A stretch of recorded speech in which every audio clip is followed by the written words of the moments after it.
Well, the plot just keeps on thickening, folks, here in the Davenport building collapse. So I have a lot of evidence that I want to show you. Some of it was just released by the city yesterday. And so what I want to do now is show you all of the photographic evidence and be able to show you what they knew and when they knew it, even 3 years ago, as to the damage that was happening to this building and how catastrophic it looked. I mean, this building was screaming out for help, folks. I'm going to show you inspection photos that the city took 3 years ago to show all of the damage and mold and leaks. I'm also going to show you the violations that the city levied against the building owners too. And I want to show you all of the work that's been done on this building since like February of this year, where we have all sorts of photographs detailing everything and the engineer's drawings. And we want to see if the workers that were doing the work up until Sunday when this building collapsed, were they adhering to the engineer's plans? So let's take a look at this. So guess what? Last night, the city of Davenport unleashed a treasure trove of documents. This is the transparency that I had been asking for since day one. So they've posted on here like all the different reports and everything. And then down below here is just page after page after page of all the different violations and everything and photos that the city took when they went to do their inspections. That's what we're going to show you here today. Okay, so one of the first things we want to look at is these are pictures that the city took at a reinspection. This was done on August 25th of 2020, as you can see. Keep in mind, they had already known that there was issues here. This is a reinspection. Let's look for the smoking guns here. So here's one. If you zoom in a little bit here, there's cracks forming down the walls. So we know that tenants had complained about issues like this, and this actually looks like a crack. And remember, this was taken almost 3 years ago, and this was common in the building too. Mold. People complained of the musty smell. That was mold that they were smelling because the building leaked all over the place. They had problems with water in the halls, and you can see this delamination above the window inside there. More mold growing on another unit. So these are, internally, these are some of the things that they were seeing 3 years ago. Yeah, here you can see separation along the top of the drywall where it meets the ceiling. There's more mold and leaks down on the floor. Here's another unit where it looks like the top of the window is separating there. The drywall is cracking. When I see stuff like this says to me that the building is twisting and bending and crying out for help. Here they uncovered above a couple of windows there to see what was going on. Again, more bubbling on the ceilings. This looks like it's the drywall tape has gotten wet again and has reflowed. Here's another unit where they had to cut through the drywall in order to get at the bricks to see what was going on there. Here again, you can see where they had to tear into the bricks to inspect it and see what's happening. You can see multiple walls of bricks have been put up over the years, multiple layers. So they've really had to dig into multiple layers there from inside the building. And now we get to the real damaging stuff. And remember, this is 3 years ago outside of the building. They saw all of these bricks crumbling here. This right here would have been an immediate evacuate everybody and start working on that to fix that right away. This photograph shows even more of the problematic bricks everywhere. You've got bricks trying to separate. You have cracks migrating all over the place up here. You got loose bricks, and it's just really bad along here. And you can see bricks and stuff have already fallen down and landed on the ground. The whole side of the building is just in really horrific shape. Here, it looks like we've had multiple patch jobs in the past that just weren't quite up to snuff. Yeah, so these just don't look very good here for the building owner. Now keep in mind, this is before the current building owner took ownership. And that's what it looked like before that whole side of the building was painted. So if you remember the original video I put up the other day when this collapse first happened, I got around the back and I was suspicious. Why did they have to paint this whole side? But then look what happens when you come around the back. Why is this painted red like this? What's so different about the back of the building, and why did they do a sloppy job painting that too? I don't know what's going on up there. You know why now. They were putting lipstick on a pig. They were hoping that sealing the brick would make it go away. But the problem with painting bricks, folks, is you should not paint bricks because paint seals the bricks, and the bricks need to breathe. They need to dry out. They need to let any moisture that gets in there evaporate. Where's it going to go if you seal it with paint? So that's why I don't think that painting bricks is ever a good idea. Heck, I don't even like it when they do it on the driveways. It just doesn't look good anyway. Think I'll give this little tug a lucky low check for safety violation. And check this out. Here's some really, really damaging photos from August of 2020. So Kevin Schmidt on Twitter here was showing us this. Bricks had already fallen.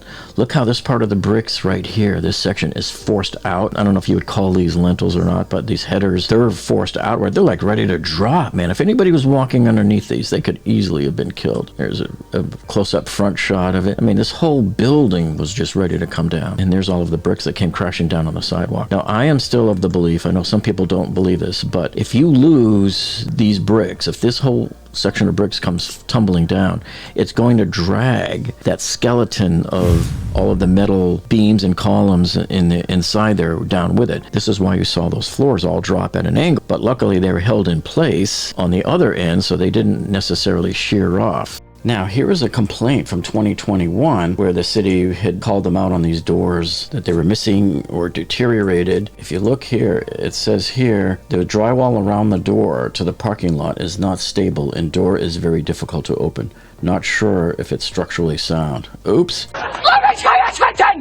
So, I mean, there you know they were already at that time saying there's a problem with the structure, and they knew that there was cracks along the walls. And, you know, when you have a fissure opening up like this on a wall that big, that says something to me that the structure behind it is bad. This isn't a drywall crack. This wasn't poor mudding and taping and it cracked along the mud, because it would be a hairline crack. This is a gaping hole here, and that should have sent up even much more important red flags to the city of Davenport, Iowa, that could have prevented this building collapse. And then, of course, it looks like probably none of the work was done. Here's a notice that was dated in December 9th, 2021. So a few months later, the city had said here that the violations have not been corrected. Therefore, the building unit has been tagged or ordered vacated. So apparently this is one of probably a few apartments in there that the city ordered to not be allowed to be occupied. So that's why they had this notice to vacate. And it says this is the final notice to vacate this building/unit. So it's kind of vague. It doesn't seem like they meant the whole building. It just means that they meant this unit number 105. But it clearly shows the city was on their tail about this and wanted them to do some corrections on it pretty quickly. All right, so here's a violation from the city that was from August of 2020. So 3 years ago, pretty much. Bathroom exhaust fans that weren't working, and that's never good because it traps humidity in there and you can cause mold. And you'll see the word mold mentioned a lot here, right? See that? Treat the unit for mold. So right here, here's the violation that says exterior walls deteriorated and missing exterior block, brick, stucco, stone. So they knew there was a problem. They want them to repair, replace, and or install any exterior block, brick, stucco, stone as necessary to maintain weather protection to code. Exterior walls, repair all the cracked, missing mortar. All work must be permitted and scheduled work to be started or scheduled prior to the inspection date. And here's another one here too. See, exterior wall, structurally unsound concrete wall. You must provide this office with a certified report from a PE engineer registered with the state that will attest to the building's structural stability. So they knew 3 years ago and were really going after them for this. And then here's some pictures that the city took upon reinspection in November of 2020. So here's like November 18th of 2020. There's the outside of the building. We've seen those already.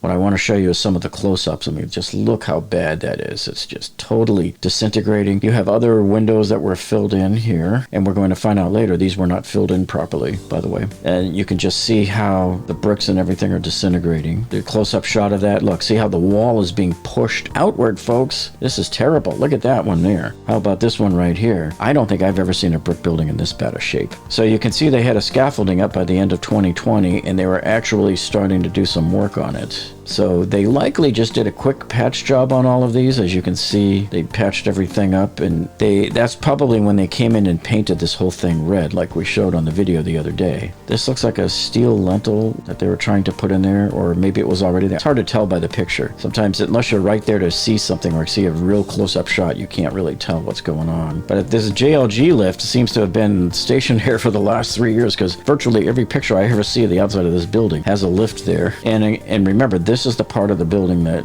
collapsed right in here. And remember, those filled-in windows that I talked about earlier are going to come into play. There's more close-ups of some of the patch jobs. Okay, now this violation notice here is interesting because it shows all of the affected apartments. I'm going to go into the assumption right now that these were all empty units right now, and probably even during the construction, unless they fixed them, I don't know. And they had problems too. See, the windows were not properly fitting the openings and drafts was getting through. That's a big, big problem, man. And it looks like they kept applying for extensions and the city kept giving them extensions. And then in this other final notice, and again, they were talking about here, the structure engineer's report required and all recommended engineering repairs be permitted and scheduled, blah, blah, blah. So they kept finding problems with the bricks there. See, structurally unsound block and brick. You would just see this all over the place. They kept finding these more and more and more. See, exterior walls repaired, all cracks. So just like a broken record, one after another after another. I'm not going to show you every single one of these. This is enough to just show you, give you a picture of what was going on there. So now we go into last year. This is about a year ago in the summer of 2022. They took more pictures, and here they found, more leaks in bathrooms. You're missing a handrail on the stairs. I mean, how did this thing come loose? It looks like it was just glued on and not attached. Violations on the emergency exit lights. This is in the lobby exit of the building. And before I show you the plans of what the engineer wanted to have done, I want to show you pictures that were taken in February of this year by the city when they went and looked at the building. So here they come back out to the outside, and by now the building has been all painted red just to put lipstick on the pig. But you can see right here, look how it's just bulging out like you wouldn't believe. It's being forced out. That wall is being forced outward. Look at this course of bricks right here. That's that final external layer of bricks. That's this layer right here. And you can see the other layer, and there's probably 2, 3, 4 layers of bricks total in here.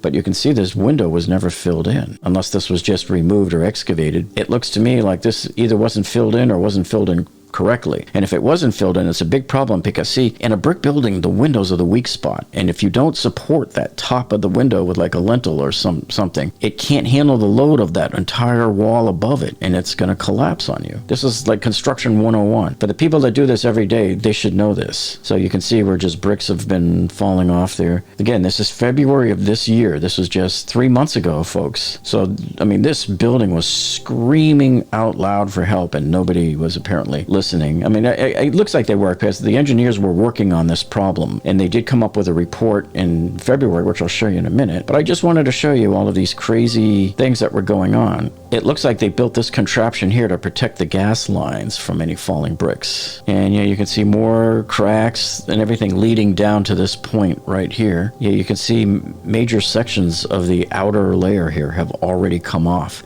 And this was a patched area right here. And there's what it looks like inside. It's just a hodgepodge mess of patches and old layers. And you can see bricks have fallen down. I think even on the, if this is correct, if this is the inside, this means bricks have fallen down on the inside too. Just a total mess. So you can see they brought in the shoring poles. They're getting ready to put these shoring poles up. See, here's collapsing at the bottom. Just a complete mess. I mean, if I had walked in and saw this, I would never in a million years rent in this building. And so if you look at this beam right here, what it looks like happened to me, these bricks started cracking and settling, and that's going to bring this beam down with it. This is going to start to change all sorts of alignment in the building. Now, they did put the shoring pole here.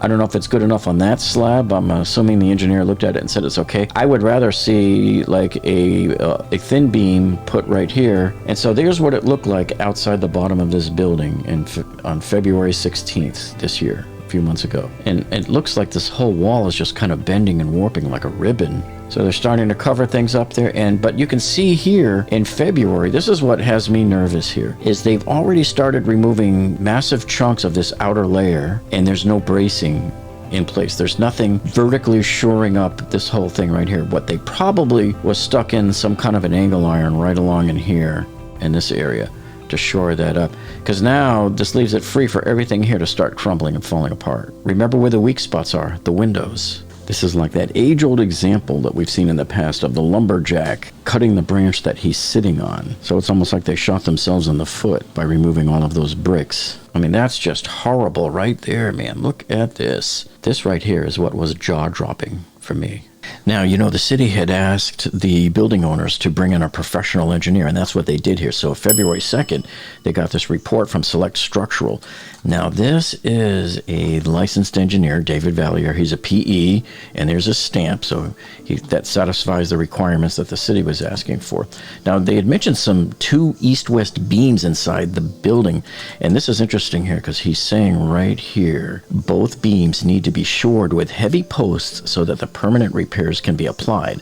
The permanent repairs will likely involve the replacement of the wall in this area. And then here's the kicker here. He goes on to say the main takeaway from this inspection is that this damaged area is not an imminent danger to the entire building and its residents. An evacuation or lockout of the building is not necessary at this time. But he does say down here, look, the 2 beams mentioned shall be shored soon out of an abundance of caution, but with this shoring in place, the structure will be secure for the permanent long-term repairs to take place. Now, personally, if this was me and I was the engineer and went in there and saw that, I would want to just build a permanent column support underneath those beams, just to give that building a little bit extra healthy oomph and strength there in its structure.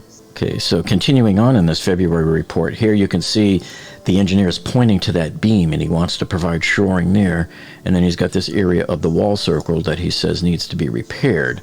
Here's another angle of that beam, and see, provide temporary shoring, so they want to have something under here. Right here is where I would build another column. And then here's the damaged brick area that they want to repair. Here's some new photos that came out from February until May. I don't know if the city took these or if these were turned in as part of the building permit, because it does say activity building permit there. February, it shows the scaffolding and the damage and the stuff to the walls that was already happening in February. So you're missing a lot of bricks here that may or not be holding up structure. So they just showed a bunch of these pictures, but then you can see the timeline is moving forward here. Now you're into the end of March, and there's cracks along the outside of the wall. And now here's what's happening in April. You have huge chunks of that outer layer of the bricks are removed, and you're looking at the CMU, concrete mortar units, or what we call them, cement block. Here in Florida, we just call them CBS, cement block structure. Some people used to call these cinder blocks, but you get the idea. And so now we're into April here, mid-April, excavation that's going on there in the repairs. And here's a view looking down the wall. I'm assuming this is a repaired section right here of bricks. See, and here's the front view of it. It's really hard to tell, but it looks a little bit more neater and organized than what we were seeing before. I don't see any like bulging and cracking. So I think that is a repaired area. This was the beginning of May. This was just basically 4 weeks before the collapse. And here's the guys on the lift there. The pictures just aren't very super high resolution, so I really can't tell what they're doing there. I don't know if they've delaminated that outer layer of bricks there, or if they're trying to dismantle it a little bit at a time to expose the brick underneath. Pretty hard without any context to tell what they're doing. Now here's where the story takes a big twist, and here you're going to see some pictures that were taken by a contractor the day of the collapse. Here's the Quad City Times, and these 2 reporters here, Sarah Watson and Gretchen Teskey, they did a pretty good job here. So there was a contractor here that turned in a quote to the building owner, Andrew Wold, about doing the brick repairs. And he was approached by Andrew Wold, the owner of the building, about getting a quote. And Schaffer said right here, he wanted me to cut costs by cutting out the shoring and the supporting of the building. And I'm looking at this and I'm going, are you nuts? What kind of fool would tell the contractor to not put shoring up? You're basically undermining what the engineer said to do. I mean, this guy's clearly not an engineer, and he should not be telling the contractors to not put shoring up. That's ridiculous. Okay, so he said the bid came in at 50 grand, and he says, if we don't do it this way, I'm not putting my guys in. Somebody's going to die. And then, of course, Wold shopped around for someone who would do the work for an acceptable price. Okay, and then, of course, now we have the famous permit that was filed on May 24th, where they said they were going to replace 100 feet of brick. And, of course, it was listed as a contractor owner, which is, there's really nothing legally wrong with that. That's done all the time. Well, and then check this out. Friday, 2 days before the building collapsed, Schaffer went to the apartment building and told workers, get away, you're going to die. Then Sunday at 3:30 p.m., less than 2 hours before it collapsed, he warned workers at the site again that they needed to leave. So this is where I have a problem here. So he took these pictures, I believe Sunday, the day of the collapse.